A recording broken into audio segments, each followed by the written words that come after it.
Assalamualaikum warahmatullahi wabarakatuh.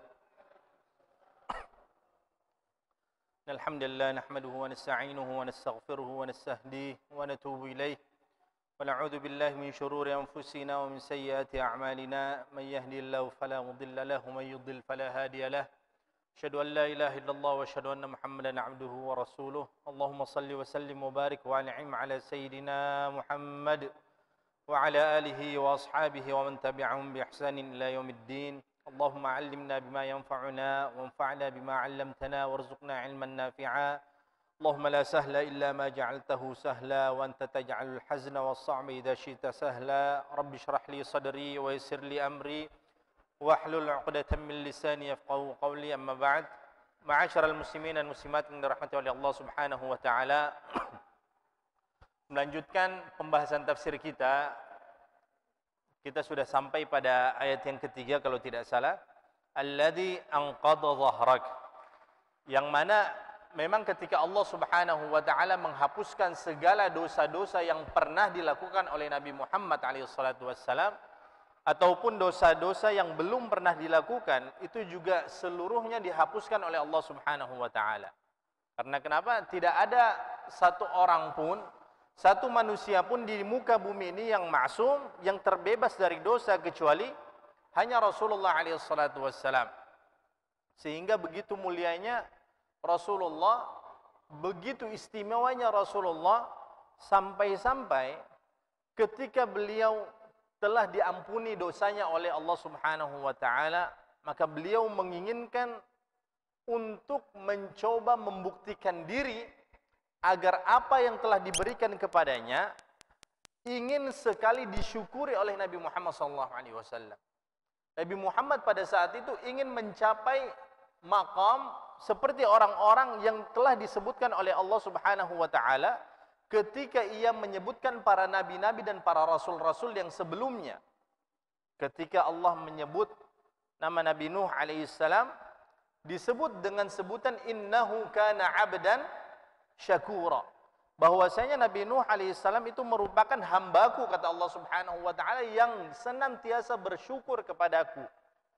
Ketika Allah Subhanahu wa taala menyebut nama Nabi Ibrahim alaihissalam syakiran li an'umi, bahwasanya Nabi Ibrahim alaihissalam senantiasa bersyukur terhadap segala nikmat yang telah Allah Subhanahu wa taala berikan kepada beliau, sehingga apa? Ijtabahu wa hadahu ila siratin mustaqim. Kata-kata ijtabahu itu memiliki arti istafahu, yang artinya Allah Subhanahu wa taala memilih beliau, mengistimewakan beliau pada saat itu, wa hadahu, dan memberikan hidayah kepada Nabi Ibrahim alaihissalam. Dan kalau seandainya kita praktekkan di kehidupan kita, yang mana kalau seandainya kita bersyukur dengan begitu banyak sekali nikmat yang telah Allah Subhanahu wa taala berikan kepada kita, maka bisa dipastikan ya biidznillahi taala ini merupakan salah satu sebab min asbabil hidayah. Di antara penyebab kita mendapatkan hidayah adalah dengan kita mensyukuri apapun yang telah Allah Subhanahu wa taala berikan kepada kita. Mata penglihatan, kita bersyukur dengannya. Dengan apa? Dengan melihat hal-hal yang dibolehkan untuk dilihat, dengan membaca Al-Quran, dengan melihat hal-hal yang baik. Bukan sebaliknya, ketika kita pergunakan mata kita untuk melihat hal-hal yang diharamkan, terutama anak-anak muda ketika handphonenya itu sudah tersambung di internet, maka hal apapun bisa dia jelajahi pada saat itu. Hal apapun bisa ia lihat kondisinya pada saat itu. Karena kenapa? Sudah terhubung ke dunia maya. Maka hal apapun yang baikkah, yang burukkah, yang benarkah, yang salahkah, bisa dia lihat, bisa dia saksikan hanya melalui handphone saja. Sehingga kalau seandainya kita menginginkan untuk mendapatkan hidayah, agar senantiasa Allah Subhanahu wa taala memberikan hidayah kepada kita, salah satu syaratnya adalah dengan bersyukur, sebagaimana yang telah dilakukan oleh baginda Ibrahim alaihissalam. Apa yang dilakukan oleh Rasulullah sallallahu alaihi wasallam? Beliau pada saat itu melaksanakan qiyamul lail. Apa hukumnya qiyamul lail? Apa hukumnya qiyamul lail? Apa itu qiyamul lail? Tahajud. Apa hukumnya? Wajib atau sunnah? Wajib atau sunnah? Atau mubah atau makruh? Ya, dia merupakan amrun mustahab, merupakan sesuatu hal yang dianjurkan atau disunnahkan.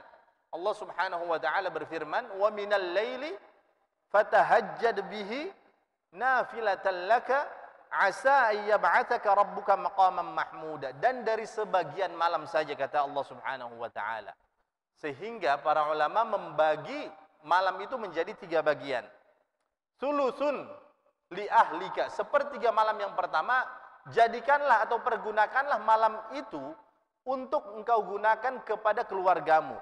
Diskusi dengan istri, ditanya kabar istri bagaimana, kondisi ekonomi bagaimana, ditanya anak-anaknya bagaimana, pekerjaan sekolahnya bagaimana, selesai semua atau bagaimana. Sehingga kalau seandainya dia khususkan sepertiga malam yang pertama untuk keluarganya, dia terbuka berbicara dengan terbuka kepada keluarganya, maka insya Allah tidak akan ada yang namanya kekerasan di dalam rumah tangga. Tidak akan ada yang namanya seorang suami memarahi istri-istrinya, memarahi anak-anaknya. Karena kenapa? Dia pergunakan waktu yang dia miliki pada saat itu untuk berdiskusi, untuk bermusyawarah dengan keluarganya. Jadi sepertiga malam yang pertama harus kita jadikan untuk betul-betul kita selesaikan permasalahan di dalam rumah tangga kita.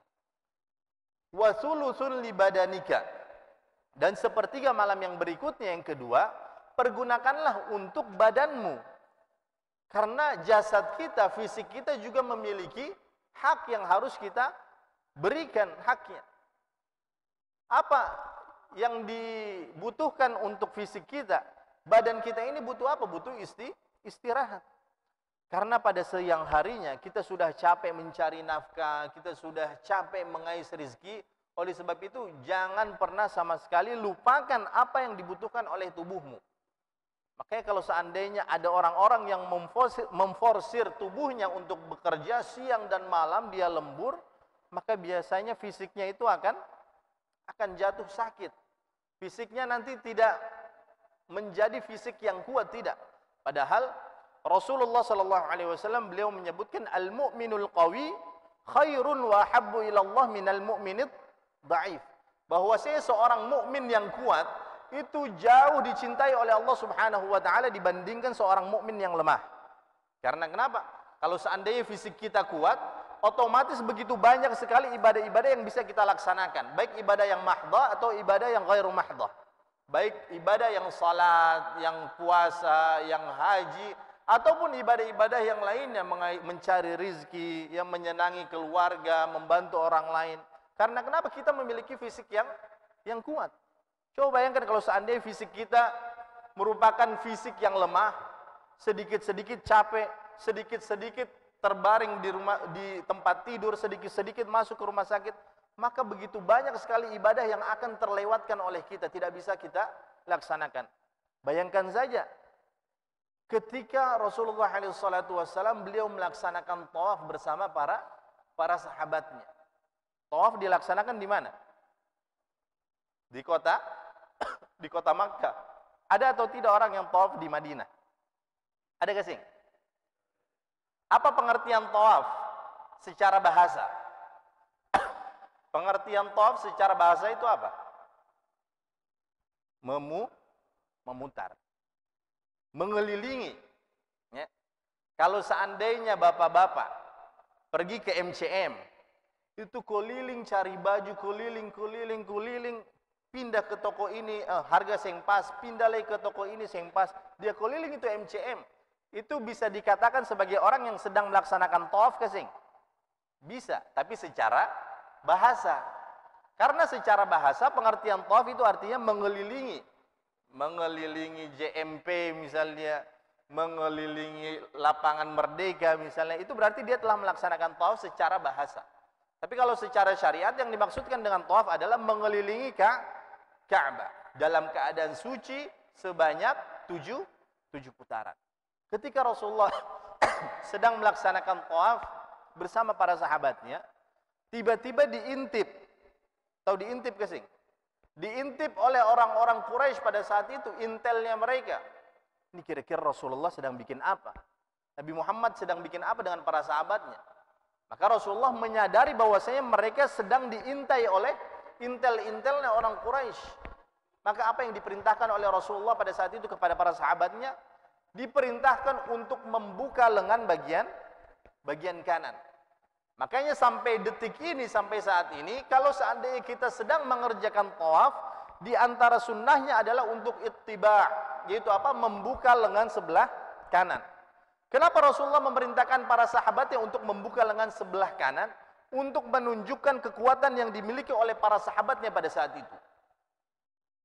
Berarti otomatis kekuatan yang dimiliki oleh para sahabat bagaimana? Kuatkah? Tidak. Memiliki fisik yang tangguh, yang kekar, atau badan yang loyo. Kalau seandainya kita membaca kembali bagaimana sirah Rasulullah SAW ketika beliau berperang di peperangan Badar, yang mana jumlah umat Islam pada saat itu kurang lebih sekitar 313 atau 314 orang melawan 1000 orang. Yang mana awalnya ketika umat Islam berangkat dari kota Madinah menuju ke kota Badar, tidak ada sama sekali maksud untuk berperang. Yang mereka inginkan hanya mencegah kafilah dagang yang dipimpin oleh Abu Sufyan, yang membawa harta orang Islam, yang ketika mereka berhijrah dari kota Madinah, diambil semua harta tersebut, ya, digunakan oleh mereka, kemudian mereka pakai untuk berdagang ke negeri Syam. Sekembalinya dari sana, Rasulullah ingin mencegat Abu Sufyan dan juga para sahabat dan juga para pengikutnya pada saat itu. Tiba-tiba Abu Sufyan mengetahui kabar ini, sehingga dia mencari jalan atau jalur yang lain. Orang-orang kaum kafir Quraisy mendengar hal ini, maka berangkatlah mereka dari kota Mekah dengan jumlah yang begitu besar. 1000 orang berangkat dari kota Mekah dengan membawa alat-alat perang, dengan membawa kuda-kuda mereka, menunggangi kuda-kuda mereka. Kalau seandainya para sahabat pada saat itu tidak memiliki fisik yang kuat, tidak akan mungkin pada saat itu, ya, selain takdir dari Allah Subhanahu wa taala, maka tidak akan mungkin umat Islam bisa memenangi pertempuran Badar pada saat itu. Yang pertama karena pertolongan dari Allah Subhanahu wa taala. Cuma sebab yang kedua, bisa dipastikan fisik para sahabat itu merupakan fisik yang kuat sekali. Bahkan diceritakan, ya, kalau seandainya badan mereka, baju mereka itu dibuka, badan mereka itu bagaikan batu bata yang disusun. Berarti bagaimana? Kotak-kotak. Lah kalau seandainya katong sekarang, katong pun baju dibuka bagaimana? Kotak-kotak kah, bulat-bulat? Kayak roti bantal kah apa? Ya. Sehingga memang fisik itu merupakan salah satu hal yang begitu penting di dalam agama Islam. Oleh sebab itu Allah Subhanahu wa taala senantiasa dan juga Rasulnya senantiasa mewanti-wanti kita agar menjaga fisik kita betul-betul. Jangan seluruh makanan kita makan, karena kenapa? Begitu banyak penyakit yang bersumber dari makanan yang kita makan. Ini kenapa bisa sampai di sini? Sampai di mana tadi? Alladzi anqadha dhahrak. Yang mana dosa itu akan membebani Nabi Muhammad sallallahu alaihi wasallam. Dhahrak itu artinya punggung. Alladzi anqadha dhahrak, yang akan membebani punggungmu. Kalau seandainya dosamu itu pada saat itu tidak dihapuskan oleh Allah Subhanahu wa taala. Ai athqalahu wa auhanahu. Wa qala wa innama wusifat dzunubul anbiya bihadza thiqal ma'a kauniha maghfurah li syiddati ihtimamihim biha. Kenapa para nabi-nabi dan para rasul-rasul ketika mereka melaksanakan kesalahan, walaupun itu kecil saja kesalahannya, ya, tapi mereka merasa hal itu akan membebani punggung-punggung mereka. Li syiddati ihtimamihim biha. Karena mereka begitu perhatian dengan dosa yang pernah mereka laksanakan, yang pernah mereka kerjakan. Wa nadmihim minha, dan mereka pasti akan sungguh sangat menyesal kalau seandainya melakukan kesalahan tersebut. Waqila, dan pendapat yang lain, ay hatatna anka thiqal ayyamil jahiliyah. Allah Subhanahu wa taala menghapuskan dosa-dosa yang pernah dilakukan olehmu athamul jahiliyah ketika berada di masa-masa jahiliyah.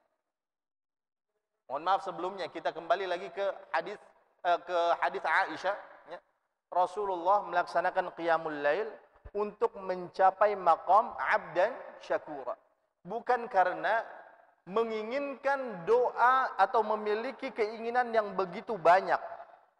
Berbeda dengan kita ketika kita melaksanakan qiyamul lail, begitu banyak sekali keinginan-keinginan atau hajat-hajat yang belum kita dapatkan, sehingga kita melaksanakan qiyamul lail meminta kepada Allah agar diberikan istri, agar diberikan pekerjaan, agar diberikan rumah yang mewah, agar diberikan ini, agar diberikan itu, baru kita melaksanakan qiyamul lail. Tapi ketika Rasulullah melaksanakan qiyamul lail sampai kakinya itu bengkak, bagaimana tidak bengkak? Rakaat pertama yang dibaca adalah surah Al-Baqarah sampai selesai. Selesai Al-Baqarah beliau tidak ruku. Dilanjutkan kepada surah berikutnya Al-Imran. Kira-kira kalau seandainya imam sekarang nih salat Isya baca surah Al-Baqarah sampai selesai, apa yang akan terjadi? Seluruh jamaah mengamuk. Betul gak sih? 2 juz lebih. Habis itu ditambah lagi dengan Al-Imran, ya Allah. Ini imam ada apa ini? Lima fa'alta hadza, kata Aisyah. Kenapa engkau melakukan hal ini? Bukankah dosa-dosamu telah diampuni oleh Allah Subhanahu wa taala? Maka yang dijawab oleh Rasulullah adalah, afala akunu abdan syakura. Tidak bolehkah aku menjadi seorang hamba yang bersyukur karena Allah telah menghapuskan seluruh dosaku. Wa qala al-Husain ibn al-Mufaddal, yakni al-khata' wa sahu. Dosa yang dilakukan oleh para nabi dan para rasul itu bukan dosa yang sengaja dilakukan oleh mereka, tidak. Bukan kesalahan yang dilakukan secara sengaja oleh mereka, kata Husain ibn al-Mufaddal, tapi al-khata' wa sahu, yaitu kesalahan dan juga lupa. Jadi kesalahan dan juga lupa. Kalau seandainya para nabi dan para rasul itu melakukan kesalahan, kalau seandainya kita mungkin ada juga kesalahan dan juga ada juga yang lupa, tapi ada juga dosa-dosa yang kita kerjakan secara sengaja. Betul atau tidak? Kita tahu menonton video-video yang tidak dibolehkan itu haram hukumnya, tapi sengaja kita tonton. Kita tahu khamr itu haram, tapi sengaja karena diajak oleh teman kita minum. Kita tahu berpacaran itu haram, tapi sengaja kita berpacaran. Tapi Nabi kalau seandainya melakukan sebuah kesalahan, sebuah dosa, tidak pernah sama sekali mereka itu sengaja melakukan dosa tersebut. Karena kenapa? Kata Al-Husain ibn al-Mufaddal, beliau mengatakan seluruh dosa-dosa yang dilakukan oleh Nabi dan Rasul itu merupakan dosa al-khata' wan nisyan. Al-khata' wasahu, yaitu kesalahan dan juga lupa. Kalau seandainya dia lupa, maka akan ditegur oleh Allah Subhanahu wa taala. Jadi as-sahu itu artinya lupa. Makanya kalau seandainya imam lupa gerakan salatnya atau kelebihan melaksanakan salat rakaatnya itu lebih, maka sebelum salam imam akan melaksanakan sujud. Apa artinya sujud sahwi? Sujud karena lupa atau ragu. Berapa kali jumlah sujud sahwi? 2 atau 4? 2. Bacaannya bagaimana?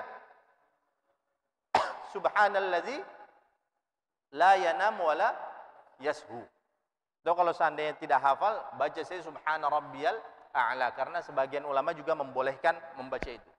Tapi kalau seandainya kita baca subhanalladzi la yanam wa la yashu, itu jauh lebih afdal. Waqila, pendapat yang lain yang dimaksudkan dengan wa wada'na 'anka wizrak alladzi anqadha dhahrak adalah dzunub ummataka, dosa-dosa yang dilakukan oleh umatmu. Adhafa ilaihi listighal qalbih. Allah Subhanahu wa taala sengaja menyandarkan dosa-dosa ini, ya, kepada Nabi Muhammad SAW, dan yang dimaksudkan di sini adalah dosa-dosa yang dikerjakan oleh umatnya, lishtighal qalbahu, karena hatinya itu senantiasa memikirkan dosa-dosa yang dilakukan oleh umatnya, sehingga sebelum beliau meninggal dunia yang dipikirkan oleh beliau adalah ummati, ummati. Bagaimana nanti kondisi umatku di akhir zaman? Bagaimana nanti kondisi umatku di hari kiamat? Bagaimana nanti kondisi umatku ketika yaumul hisab, di yaumil mahsyar? Apakah Allah Subhanahu wa taala akan memasukkan mereka ke dalam surga atau akan memasukkan mereka ke dalam api neraka jahanam? Ini pendapat yang lain. Waqila, pendapat yang lain juga, kana fil ibtida yathqal alaihi al-wahyu. Di permulaan, pada permulaan ketika Nabi Muhammad SAW mendapatkan wahyu, hal ini membuat Nabi Muhammad menjadi tertekan. Karena kenapa? Beliau merasa ini merupakan beban yang begitu berat yang beliau pikul pada saat itu. Sampai-sampai hatta kada yarmi nafsahu min syahiqil jabal. Sampai-sampai saking beratnya beliau merasa tidak mampu untuk memikul beban ini, ya. Hatta yakadu yarmi nafsahu min syahiqil jabal. Sampai-sampai beliau ingin bunuh diri. Karena kenapa? Wahyu yang beliau pikul, yang terima pada saat itu, beliau merasa tidak mampu untuk memikul amanah ini. Hatta yakad yarmi nafsahu min syahiqil jabal. Beliau ingin bunuh diri dengan cara melompat dari ketinggian gunung, dari puncak gunung. Gunung apa? Jabal Nur, yang ada gua Hira. Beliau ingin bunuh diri. Tapi pada saat itu ila anja'ahu Jibril wa arahu nafsahu. Sampai-sampai Jibril pada saat itu memperlihatkan wujud aslinya kepada Nabi Muhammad SAW, wa uzila anhu ma kana yakhaf min taghayyuril aql. Sehingga hilanglah beban-beban pikiran yang berada di akalnya atau pikirannya Nabi Muhammad SAW. Bayangkan Nabi Muhammad pada saat itu sampai ingin bunuh diri, sampai ingin loncat dari Jabal Nur pada saat itu karena merasa tidak mampu untuk memikul beban ini. Tapi malaikat Jibril akhirnya menampakkan wujud aslinya, sehingga apa yang berada di pikiran Nabi Muhammad SAW itu semuanya menjadi hilang. Ini pendapat yang lain. Wa rafa'na laka dzikrak. Dan Allah Subhanahu wa taala telah meninggikan, telah memuliakan, telah mengistimewakan zikrak, penyebutan namamu. Dan ini semuanya merupakan kelebihan yang didapatkan oleh Nabi Muhammad SAW yang tidak didapatkan oleh para nabi dan rasul yang lainnya.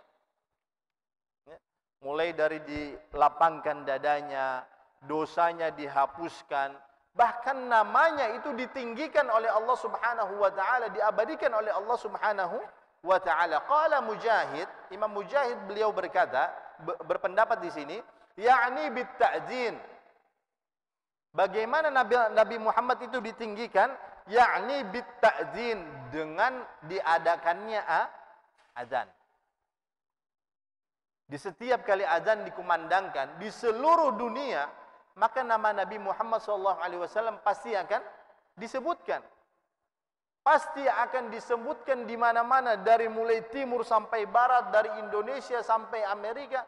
Nama Nabi Muhammad SAW ketika waktu sholat itu tiba, pasti akan disebutkan. Baru dunia ini kan berputar. Sekarang di Ambon masuk waktu maghrib. Semenit berikutnya buru. Semenit berikutnya sebelahnya, sampai ke Jakarta, terus sampai ke India, terus sampai ke Arab Saudi, begitu seterusnya. Berarti setiap detiknya, setiap menitnya, setiap jamnya, pasti nama Nabi Muhammad SAW di seluruh dunia ini akan disebutkan dengan azan. Kata Imam Mujahid. Wa ruwiya 'anid Dhahhak, diriwayatkan dari Dhahhak, 'an Ibni Abbas, dari Abdullah bin Abbas radhiyallahu anhuma qala, beliau berkata, yaqulu lahu, disebutkan atau dikatakan kepada dia, la dzukirtu illa dzukirta, tidaklah namaku disebutkan, yaitu nama Allah Subhanahu wa taala disebutkan, illa dzukirta, kecuali namamu juga akan disebut. Ketika nama Allah disebutkan, pasti nama Nabi kita, Nabi Muhammad itu akan disebutkan. Illa dzukirta ma'iya fil adzan. Yang pertama di adzan. Asyhadu an la ilaha illallah, kemudian asyhadu anna Muhammadar Rasulullah. Wal iqamah, di dalam iqamah, di dalam qomat. Wat tasyahhud, di dalam tasyahud. Asyhadu an la ilaha illallah wa asyhadu anna Muhammadar Rasulullah. Wa yaumul jum'ah 'alal manabir, di setiap hari Jumat dari atas mimbar. Pasti nama Nabi Muhammad akan disebutkan. Wa yaumul fitri, di hari Idul Fitri, hari raya, pasti nama Nabi Muhammad akan disebutkan. Wa yaumul adha, di hari raya Idul Adha. Wa ayyamut tasyriq, hari-hari tasyrik. Hari tasyrik itu hari yang keberapa? 11, 12, 13, 14 masuk atau tidak? Di ayyamut tasyrik, apa yang tidak dibolehkan bagi kita untuk kita kerjakan? Berpuasa. Kalau Idul Adha boleh kasing? Tidak boleh. Jadi dimulai dari tanggal 10 Zulhijjah, 11, 12 dan 13 sama sekali kita tidak dibolehkan dan diharamkan untuk melaksanakan puasa. Wa yaumu Arafah, hari Arafah. Wa indal jimar, pada saat jimar. Jimar diambil dari kata jumrah. Apa itu jumrah? Melontar. Wa 'alas Safa wal Marwah, kondisi ketika kita berada di Safa dan Marwah. Wa fi khutbatin nikah, pada khutbah nikah. Wa fi masyariqil ardi wa magharibiha, di timur dan di barat seluruhnya akan disebutkan nama Nabi Muhammad sallallahu alaihi wasallam. Walau anna rajulan, kata beliau, ya, kata kalau seandainya ada seorang laki-laki abadallaha jalla thana'uh, yang menyembah betul-betul, beribadah kepada Allah Subhanahu wa taala, wa saddaqa bil jannah, yang membenarkan, yang mengimani akan adanya surga, wan nar, dan juga mengimani akan adanya neraka, wa kullu syai', dan mengimani apa yang telah disampaikan di dalam Al-Qur'an, walam yashhad anna Muhammadar Rasulullah, akan tetapi dia tidak membenarkan, ia tidak mengimani bahwasanya Muhammad itu adalah Rasulullah, dia tidak bersaksi bahwasanya Muhammad adalah Rasulullah, lam yantafi' bi syai'in, maka tidak akan bermanfaat hal itu semua. Ibadah yang ia kerjakan, sedekah yang ia tunaikan, apapun ibadah yang ia laksanakan pada saat itu, lam yantafi' bi syai'in, tidak akan memberikan manfaat bagi dia. Kalau seandainya lam yashhad bi anna Muhammadar Rasulullah, kalau seandainya dia tidak bersaksi, dia tidak mengimani, dia tidak meyakini bahwasanya Nabi Muhammad adalah Rasulullah, wa kana kafiran, maka dia akan termasuk dalam golongan orang-orang kafir.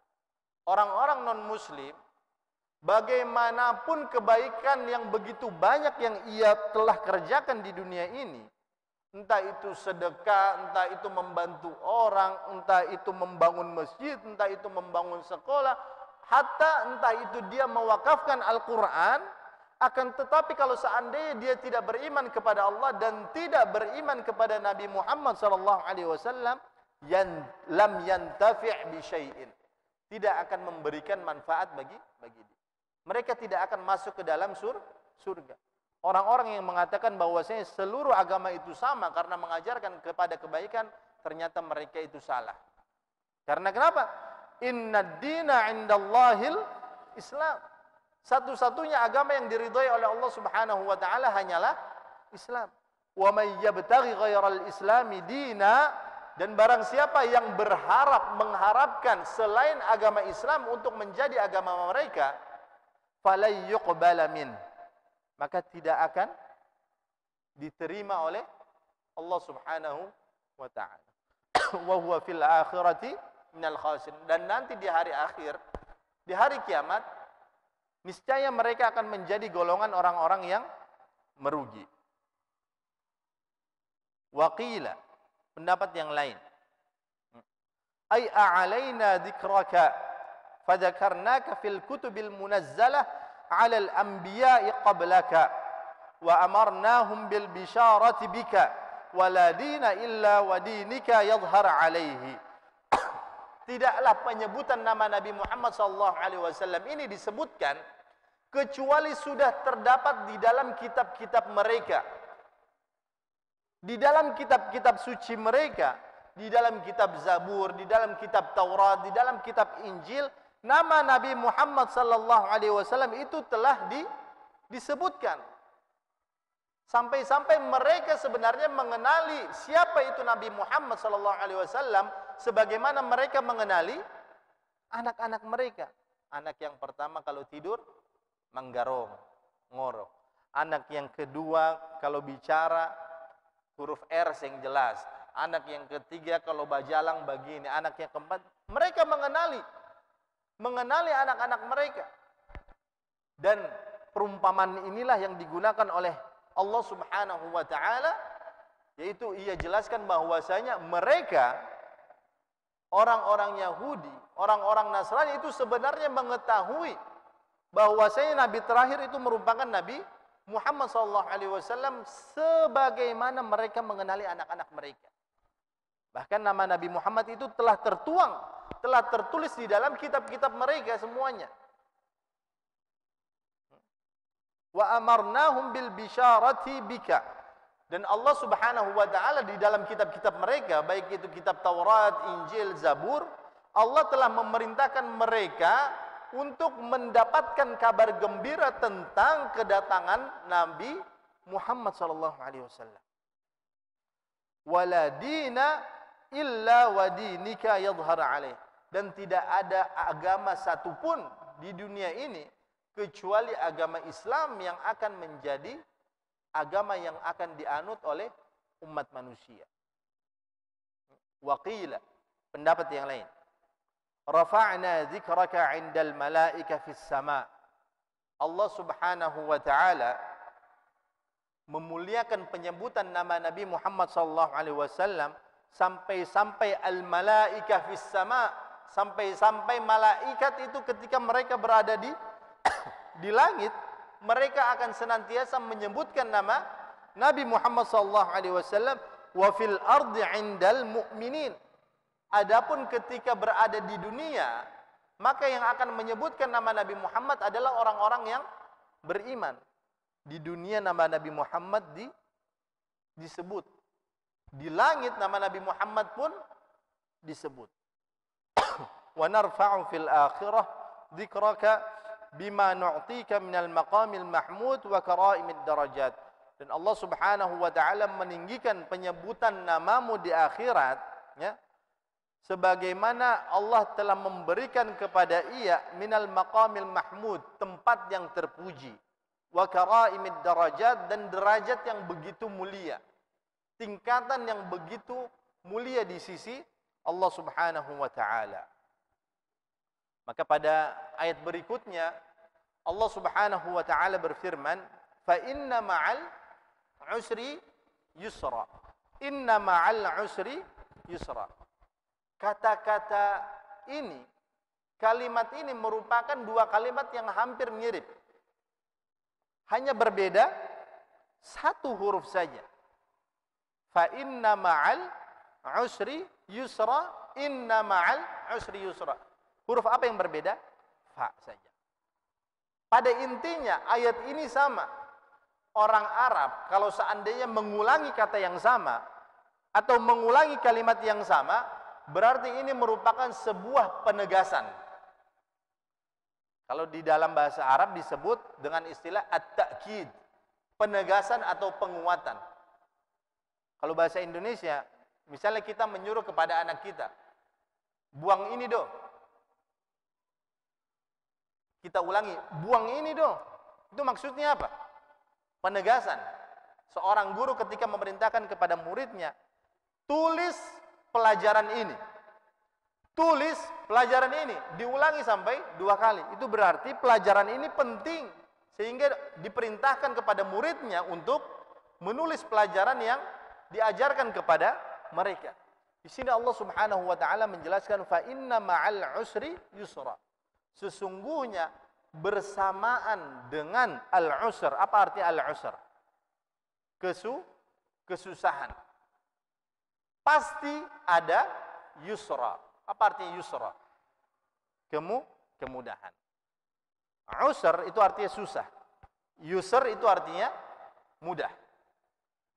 Cuma bapak-bapak di sini memperhatikan kesing. Memperhatikan atau tidak? Kata-kata usr itu menggunakan alif lam. Al-usr. Fa inna ma'a al-usri. Sedangkan kata-kata yusr dia tidak menggunakan alif lam. Ternyata ini juga memiliki makna. Contoh, kitabun itu artinya buku. Kalau ditambahkan al-kitab itu artinya buku yang ini, yang sudah diketahui. Masjid itu artinya masjid. Kalau seandainya kita katakan al-masjid, berarti masjid yang ini atau masjid tertentu yang sudah kita ketahui. Madinah artinya kota. Kalau ditambahkan al-Madinah, maka sudah pasti Madinah yang berada maqam Rasul, tempat di mana Rasulullah melaksanakan hijrah. Jadi al di sini, kalau anak pesantren menyebutnya sebagai an-ma'rifah. Alif lam al-ma'rifah. Untuk menunjukkan bahwasanya hal tersebut, benda tersebut, sesuatu tersebut itu telah diketahui. Kalau seandainya tidak ditambahkan alif lam, maka berarti dia itu sifatnya umum. Kata-kata al-usr, dia ada alif lam. Sedangkan kata-kata yusr yang artinya mudah, itu ada alif lam kasing. Tidak ada alif lam. Itu berarti kesusahan dengan kemudahan itu mana yang lebih banyak? Kesusahan dengan kemudahan mana yang lebih banyak? Kemudahan. Sehingga di dalam tafsir ini beliau mengutip sebuah hadis. Wa jaa fil hadis anin Nabi sallallahu alaihi wasallam fi hadhihi surah, bahwasanya Nabi Muhammad sallallahu alaihi wasallam beliau membicarakan tentang surah ini, tentang ayat ini. Annahu qal, beliau bersabda, beliau mengatakan lan yaghliba yusraini. Tidak akan mungkin satu kesusahan akan mengalahkan 2 kemudahan. Tidak akan mungkin. Tidak akan mungkin kesusahan yang jumlahnya itu sedikit saja, dia akan mengurangi, dia akan mengalahkan kemudahan yang begitu banyak jumlahnya. Tidak akan mungkin di dunia ini ketika kita mendapatkan musibah, betapa besar musibah apapun ya, yang kita alami, sebesar apapun musibah tersebut, maka yakinlah Allah Subhanahu wa taala telah menyiapkan kemudahan di balik kesusahan yang selama ini kita derita. Karena kenapa? Fa inna ma'al usri yusra, inna ma'al usri yusra. Seorang yang ingin melaksanakan hijrah, yang ingin berhijrah dari suatu hal, dari pekerjaan yang tadinya mungkin masih ada syubhat, ketika dia ingin berhijrah, mencoba untuk mencari pekerjaan yang lain, mencoba untuk mencari pekerjaan yang jauh lebih berkah dan diridhoi oleh Allah Subhanahu wa taala, itu pasti susah. Pasti sungguh sangat berat. Bahkan mungkin gaji yang akan ia dapatkan ketika ia resign misalnya dari pekerjaan tersebut dan ia berpindah kepada pekerjaan yang lain, mungkin gaji yang ia dapatkan tidak sebesar dengan gaji yang ia dapatkan ketika masih dalam keadaan sebelum hijrah. Tapi ingatlah, fa inna ma'al usri yusra, inna ma'al usri yusra. Ketika saya masih berada di Madinah, Ya. Saya sudah menikah. Kalau seandainya berharap hanya dari beasiswa saja, ya, itu tidak akan mencukupi kebutuhan keluarga. Maka pada saat itu saya bekerja sampingan, menjadi guide, menjadi pembimbing jamaah umrah. Ya. Jumlah penghasilan yang saya dapatkan itu Masya Allah. Karena kenapa? Di sana orang dengan begitu mudah mengeluarkan uangnya, mengeluarkan hartanya. Sampai-sampai pernah terbersit di pikiran saya, ini apakah saya nanti akan pulang ke Indonesia atau tidak? Karena kalau seandainya saya pulang ke Indonesia, penghasilan yang akan saya dapatkan tidak akan mungkin sebesar dengan penghasilan yang saya dapat selama saya bekerja di sana. Walaupun pekerjaan itu hanya pekerjaan sampingan. Kalau libur kuliah baru bekerja, ya. Atau kalau tidak ada kuliah, cari waktu kosong untuk bekerja, berjualan sana sini, dan gaji yang saya dapatkan atau penghasilan yang saya dapatkan pada saat itu lumayan.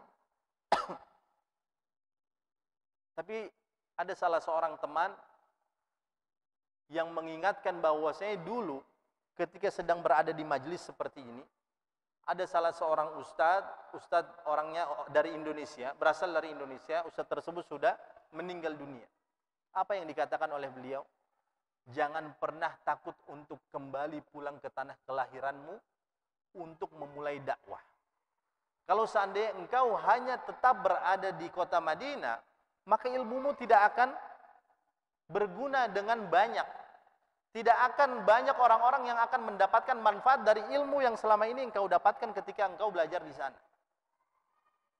Zat yang memberikan rizki kepada orang-orang yang berada di Saudi, ketika kita berada di Saudi, ketika kepada orang-orang yang berada di Arab Saudi sana, itu sama halnya dengan zat yang memberikan rizki kepada orang-orang yang berada di Indonesia, kepada orang-orang yang berada di Maluku dan kepada orang-orang yang berada di Ambon.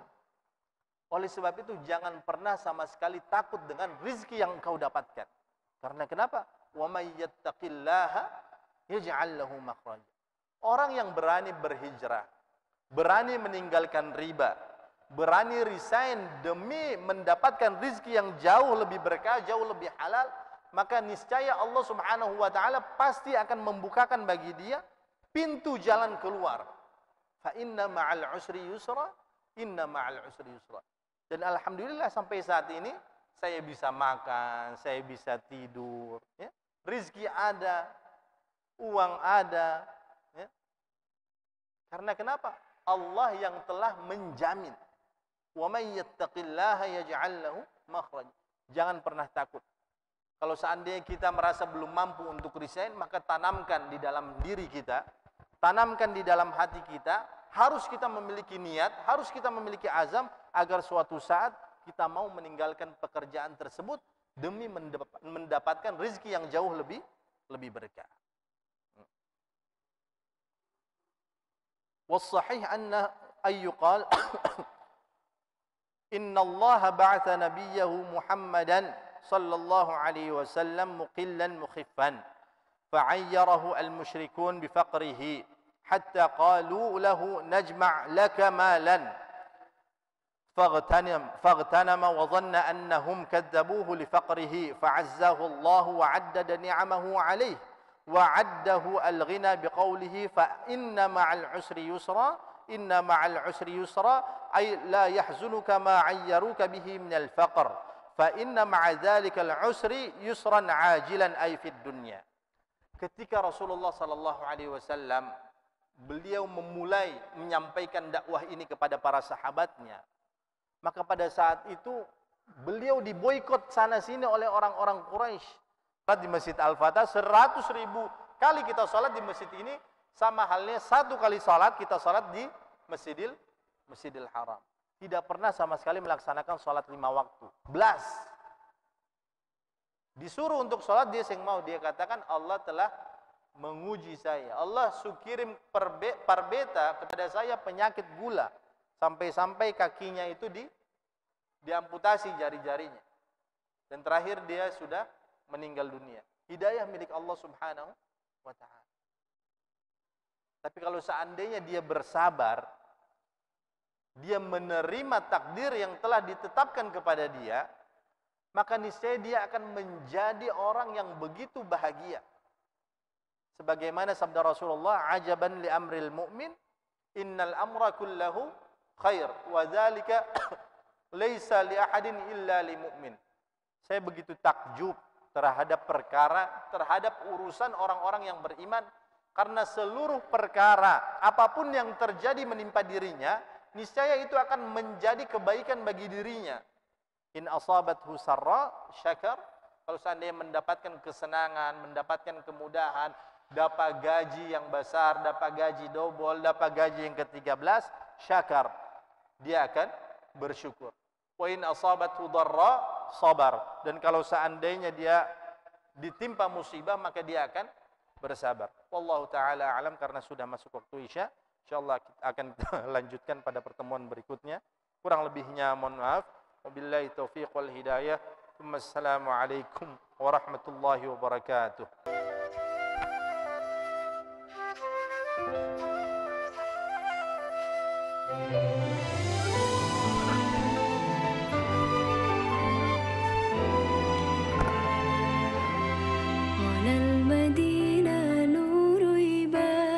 محمد سيد الأكوان.